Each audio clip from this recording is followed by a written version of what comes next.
What's up everyone, this is Random Noise and I'm here today with another tutorial. This time I wanted to show you how I created some of my Drumbrute Impact experimental videos I've been uploading recently. And if you haven't checked them out already, make sure to do that first and I will link to them in the description. First, I want to say that I really love this drum machine and I think that it sounds really good, and the sequencer is one of the best I ever had played with. Now the only problem is that you can't really tweak much of those analog drum sounds, and over time they start to feel quite boring. Luckily though, this unit comes with multiple outputs that you can route separately, and this gives a lot of flexibility for creative and interesting sounds.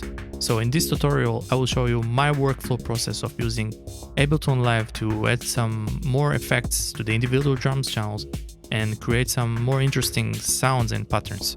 Let's start.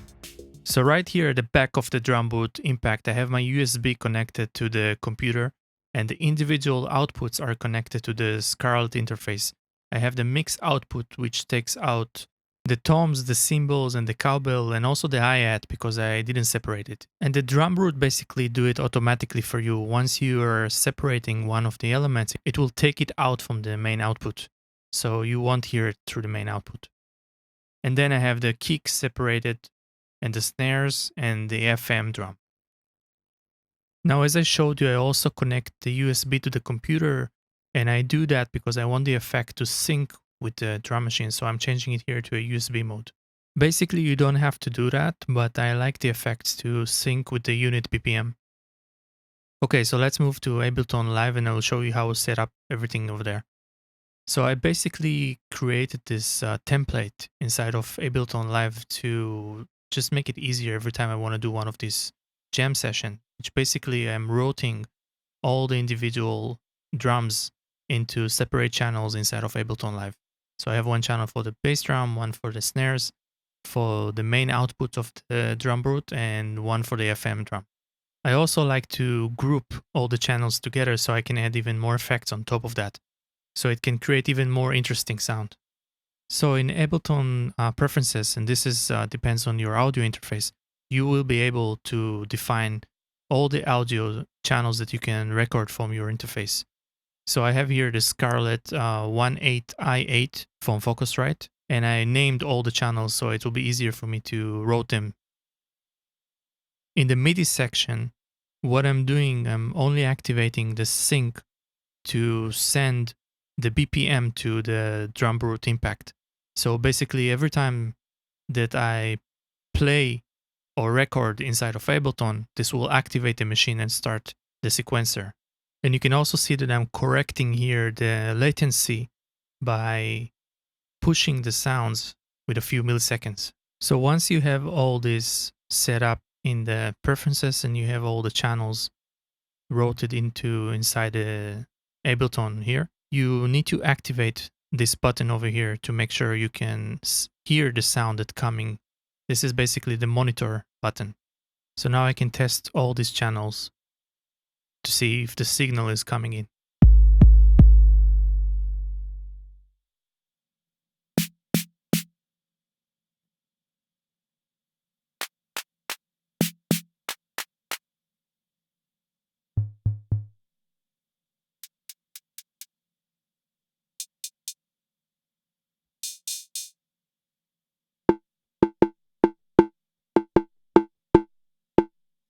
Usually what I'll do next is that I will erase one of the patterns and then create a new one from scratch. Now because I'm connected with the USB and I'm syncing the Drumbrute to Ableton, when I'm going to press play now, the sequencer will start on the Drumbrute.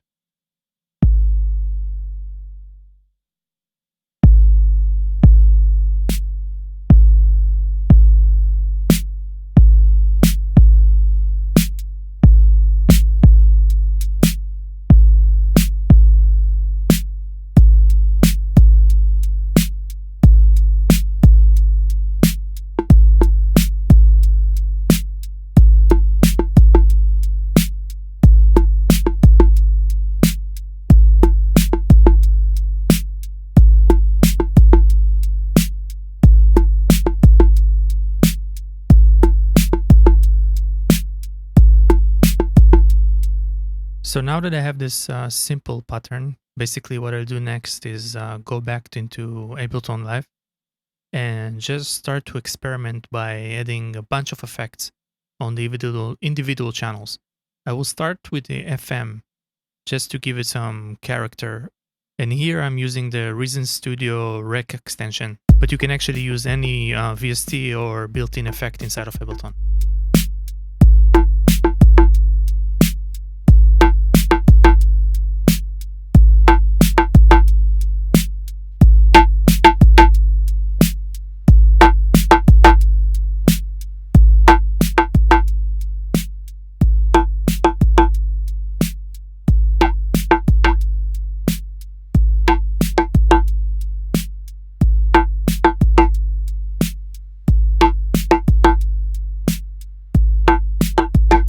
At this stage, it's all about experimentation.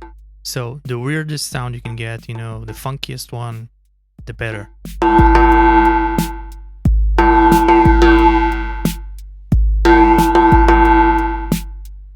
Another thing that I really like to do is adding a sidechain compressor on the FM sound and having the bass drum basically activating that. And what's that basically mean is that every time the sound of the bass drum is coming in, the compressor is starting to do this thing and just compressing the sound of the FM.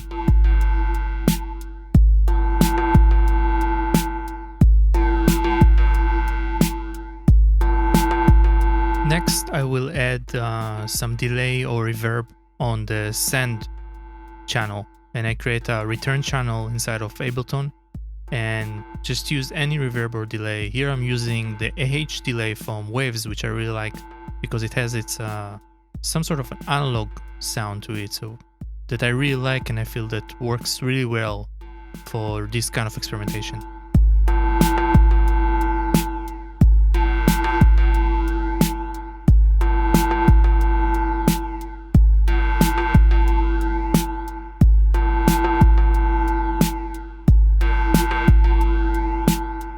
Moving to the snare channels, I want to add here some beat reduction just to give the snare more of a roughness sound, make it more sound interesting. And I'm using here the built-in plugin from Ableton, Redux. I also like to add reverb on the channel itself, so I can put a separate sidechain compressor on that. So every time the kick again sound, it will activate the compressor just on the reverb for the snare sound, and that makes also an interesting effect.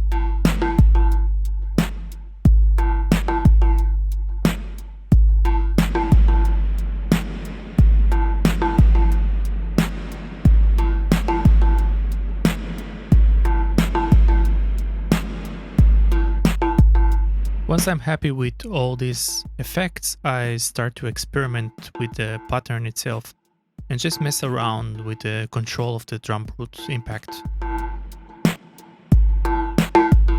Now this is just a tutorial and demonstration video, so I didn't go wild with the effects here.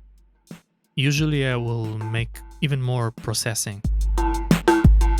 I also try to avoid any templates or using the same effects or chains of effect just to get some more interesting and random results.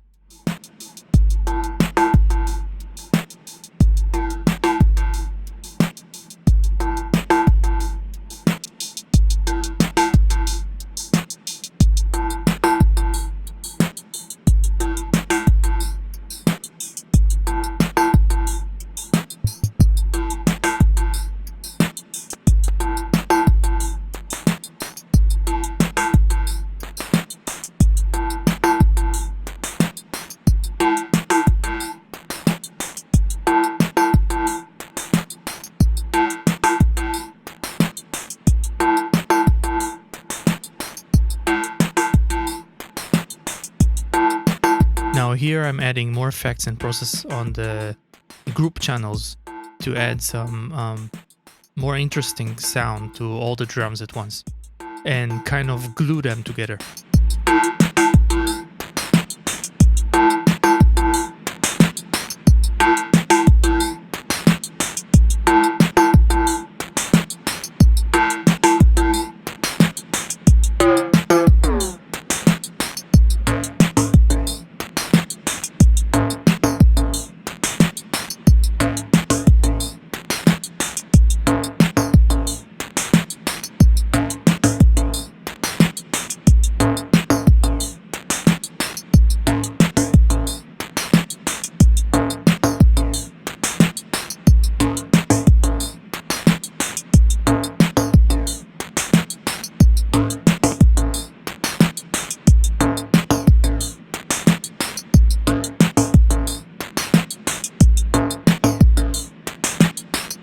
This is one of my most favorite filters from Arturia.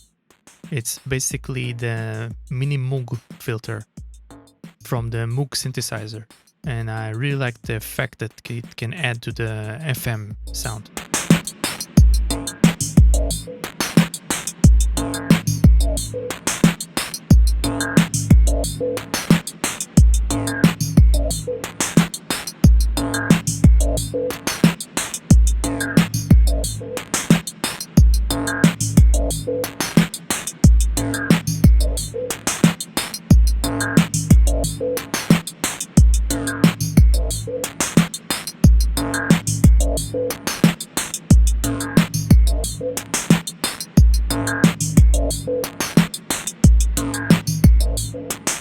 And of course, there are no rules here. You can even put effects on the kick drum. And here I'm adding another instant of Redux, which is a beat reduction plugin.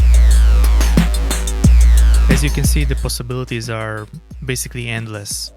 And I hope this really inspires you to go and explore on your own some of this technique and trying to get some interesting sound. If you like this tutorial, don't forget to click the like button and also considering subscribing to my channel. Thank you so much for watching, and I will see you next time.